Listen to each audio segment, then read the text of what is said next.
Diabetes का और मिरैल्जिया पैरेस्थेसिया नस दबने का चोली दामन का साथ है।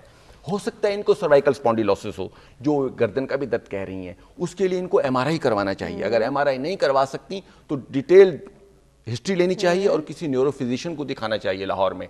4-5 चीजें इनको, अगर प्रेगनेंसी में भी बाज़ औक़ात माओ बहनों में हो जाता है कि नस थक जाती है, उसकी वजह से, थायराइड की वजह से भी हो जाती है, नस दब जाती है, उसकी वजह से हो सकता है। मेरा इनको मशवरा यही है, फिजियोथेरेपी जिस तरह डॉक्टर साहब ने फरमाया वो करवाएं, carpal tunnel syndrome rule out करवाएं, मिरैल्जिया पैरेस्थेसिया यहाँ पे जो नस दब जाती है उसको रूल आउट करवाएं, टेनिस एल्बो रूल आउट करवाएं, खुदा न खास्ता कोई यूरिक एसिड की वजह से या कोई इधर चोट लगी है उसकी वजह से तो नहीं हो रहा, या फिर सर्वाइकल स्पॉन्डिलोसिस है, नसों का दर्द है जो सुन भी हो जाती हैं, उसको रूल आउट करवाएं। अच्छा सर, हमारे पास कॉल मौजूद है, अटेंड करते हैं। अस्सलाम वालेकुम।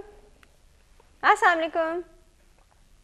नहीं, मुझे आवाज़ नहीं आ रही, आई थिंक ये वाली कॉल ड्रॉप हो चुकी है। दूसरी कॉल है जी, वो अटेंड करते हैं। अस्सलाम वालेकुम। वालेकुम अस्सलाम। जी, गुड मॉर्निंग, कौन बात कर रहा है?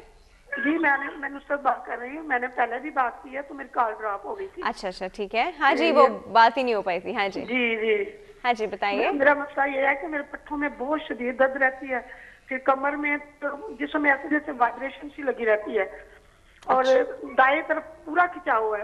ये दाएं तरफ ना बाजू से लेके ना तो पाँव तक खिंचाव रहता है हर टाइम। बाजू में भी दर्द होती है। और मैं ना ये esomeprazole 40 milligram, Brexin, SR, Cartex, Hylex, Prolesia ये दवाई ऑलरेडी ले रही हूँ।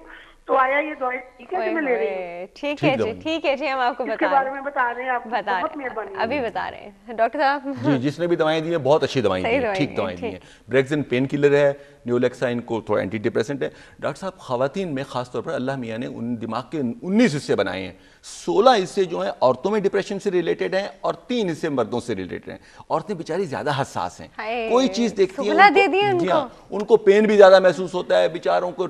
मर्द तो फिर भी बाहर निकल के अपना कैथारसिस करते हैं, बातें करते हैं, औरतें कहाँ जाएं? वो फिर इसको सोमाटाइजेशन हम बोलते हैं, इधर दर्द निकल रहा है, ये भी दर्द निकल रहा है। कुछ जेन्युइन भी होता है, कुछ बेचारों को स्ट्रेस भी होता है। जो इस बहन को ट्रीटमेंट मिल रहा है वो ठीक, मेरा ख्याल है इनको कुछ सर्वाइकल स्पॉन्डिलोसिस है, जो एक साइड पे इनकी नसें दब रही हैं और एक साइड पे इनका पेन है और एक साइड पे इनको सारा मसला चल रहा है।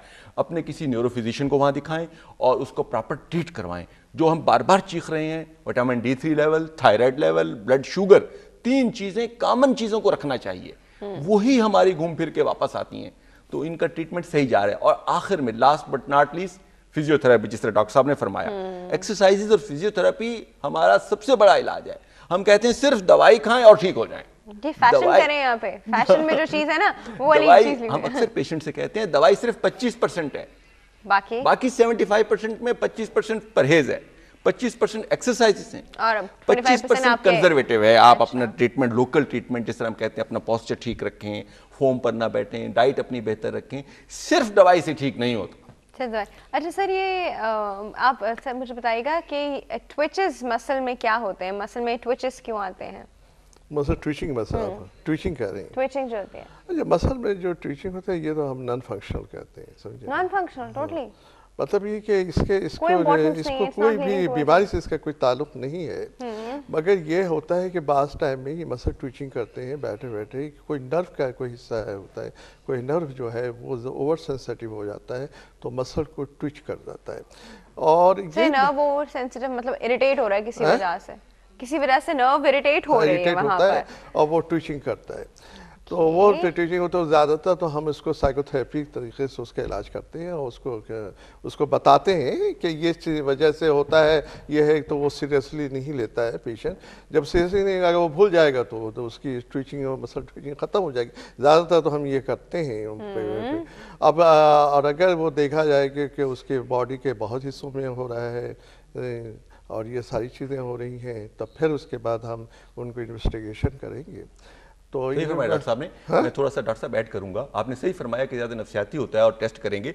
बाज़ का ट्विचिंग जो है कैल्शियम की कमी की वजह से होती है, टेक्निक वो भी हो जाती है, हाथ ऐसे हो जाते हैं, मरीज आता है हाथ पर। एक और अहम चीज ट्विचिंग जो बहुत रेयर होती है, फेसिकुलेशन जिसको बोलते हैं, गोश्त हिलता है, ट्विचिंग होती है। फेसिकुलेशन बहुत अहम चीज है। मतलब यहाँ पे गोश्त हिल रहा है, वहां पे आई ट्विचिंग सर, आई ट्विचिंग वो तो कैल्शियम की वजह से या मसल की ओवर एक्टिविटी है उसकी वजह से होती है। कर रही है एक्शन पोटेंशियल खत्म हो गया, सोडियम एक्शन पोटेंशियल डिस्टर्ब हो गया, कैल्शियम ज्यादा हो गया, सोडियम ज्यादा हो गया, टेक्निकल चीजें हो गई, उसकी वजह से हो जाती है। वो हम एक छोटी सी दवाई है, मसलन आंख फड़कना जिसको बोलते हैं कि पैसे ज्यादा आएंगे, देसी अल्फाज में हम कहते हैं। नहीं सर, वो लेफ्ट और राइट आई का गड़बड़ है, आपको पता नहीं है क्या? हम ज्यादा नहीं कहते, हमें जो फायदा है वो वाली बात बताते हैं, नुकसान वाली नहीं बताते। जो फेसिकुलेशन का मैंने कहता है उसके लिए ईएमजी नर्व कंडक्शन बहुत जरूरी है।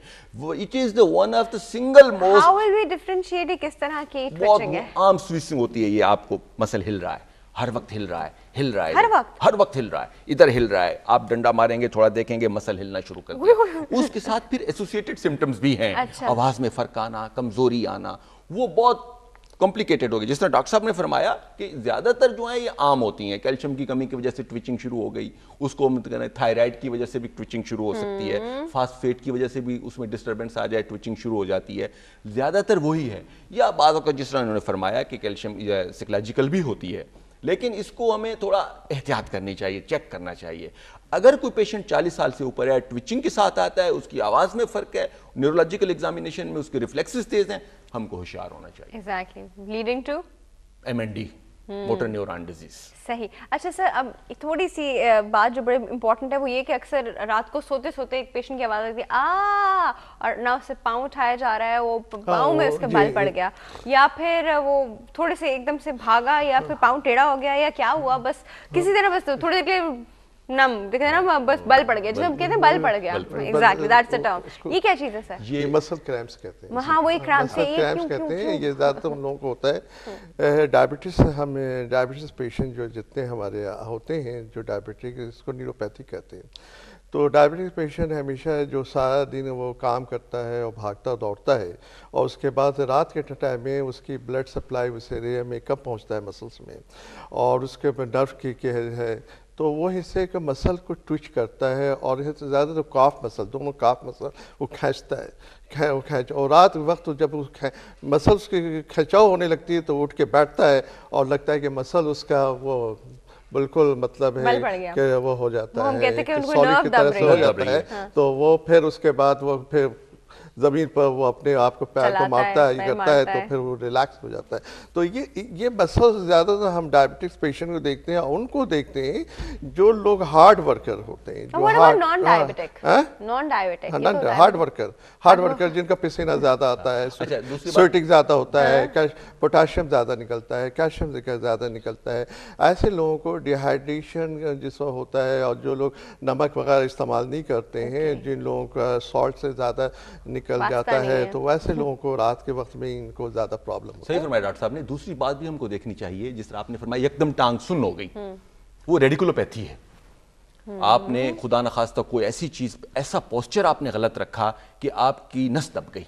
नस दबने की वजह से जहां जहां उसकी रूट सप्लाई है वो एरियाज मसल डैमेज हो गए, आप चल नहीं सकता, मरीज की डैमेज हो गए, मुतासिर हो गए, डैमेज नहीं हो गए, डैमेज हो गए, हाँ ठीक हो जाने वाला, खुदा न खास्ता मुतासिर हो गए कि वो आप उसको नस ऐसी दबी, यकदम मरीज ने पोस्चर ऐसा रखा जिसको आम अल्फाज में चुक पड़ना भी कहते हैं, पलंग उठा लिया, पलंग, वो चुक क्या है, ये रेडिकुलोपैथी है। इसको बहुत एहतियात करने की जरूरत है डॉक्टर साहब, कि क्यों ये फिर एक दफा खुदा न खास्ता हो जाए तो फिर इसको तो सर पीछे यहाँ पड़ती है, वही वो फिर नीचे टांग में कहते हैं डॉक्टर साहब मेरे कमर में दर्द है, तो बल पड़ना है, वो कहते हैं मुझे होता कमर में मगर जाता नीचे। हाँ, वो कहते हैं डॉक्टर साहब मेरा मसला टांग में है और आप कमर को चेक करें। हमने कहते हैं भाई टेलीफोन एक्सचेंज में आप जाते हो तो टेलीफोन खराब होता है तो हम तो एक्सचेंज में ही जाते हैं ना, तो आप कहोगे कि मैं टांग टेलीफोन को ठीक करता हूं, एक्सचेंज में जाएंगे ना। क्या एग्जांपल है सर, कमाल एग्जांपल दी। तो वो होती है, या दूसरी वजह से सर ने फरमाया कि कैल्शियम की या उसकी वजह से हो सकती है। रेडिकुलोपैथी आम चीज, कॉमन चीज को कॉमन रखना चाहिए। हमारे यहाँ आप देखें, हम सारे काम करते हैं, सारा दिन काम करते हैं, कभी गाड़ियों को धक्का लगा रहे हैं, अपनी औकात से बढ़ के वजन उठा रहे हैं, ट्रेन पर जा रहे हैं, 4-4 बैग उठाए हुए हैं, कुल्ली के पैसे बचाए हुए हैं, घर खवातीन जो है घर के सारे काम करती हैं, फिर रेडिकुलोपैथी हुई। एक चीज है, एक चीज जो है सबको आप हमें इस तरह से बताना ये कि हम लोग जो है, बाज लोग हैं अपने वजन से ज्यादा, अपनी कैपेसिटी से ज्यादा काम करते हैं, उनको ऐसे जान लेना चाहिए। हमारे बहुत से वर्कर ऐसे हैं, हमने मैं प्रैक्टिस करता था अबू धाबी में, हमारे पास ज़्यादा वर्कर आते थे और उन लोग कंस्ट्रक्शन का वर्क करते थे, मगर उनके ज़्यादातर उनको बैकिंग होता था, लो बैकिंग। और वो ज़्यादा क्यों होता था, वो अपना सामान उठाते थे, अपनी कुव्वत बर्दाश्त ज़्यादा, वो ज़्यादा हेवी उठाते थे, जो कमर पर उनको ज़्यादा जोर पड़ता था और जिसकी वजह से ये प्रॉब्लम होता। बाज़ प्रॉब्लम ऐसा हो जाता है कि ये प्रॉब्लम फिर मतलब दवाइयों से सही नहीं होता है, फिर सर्जिकल इंटरवेंशन होता है। तो ऐसे लोगों को खत्म हो गया, सो सॉरी, टाइम जो है वो बिल्कुल खत्म हो गया, ब्रेक का वक्त जो है ना वो आके गुजर चुका है, तो जी बड़ी टेंशन हो जाएगी। Thank you so much for coming, thank you so much for coming, बहुत बहुत शुक्रिया आपके आने का। लेकिन व्यूअर्स, हमारी बात डेफिनेटली पूरी नहीं हुई, जैसा कि आपको नजर आ रहा है, और डॉक्टर साहब भी बहुत बताने की कोशिश कर रहे हैं, लेकिन मैं क्या करूँ, मैं बताने नहीं दे रही क्योंकि ब्रेक का टाइम हो गया। ब्रेक के बाद हम बेस्ट प्राइस के सेगमेंट के साथ आएंगे, कहीं में जाएगा, विल बी राइट बैक।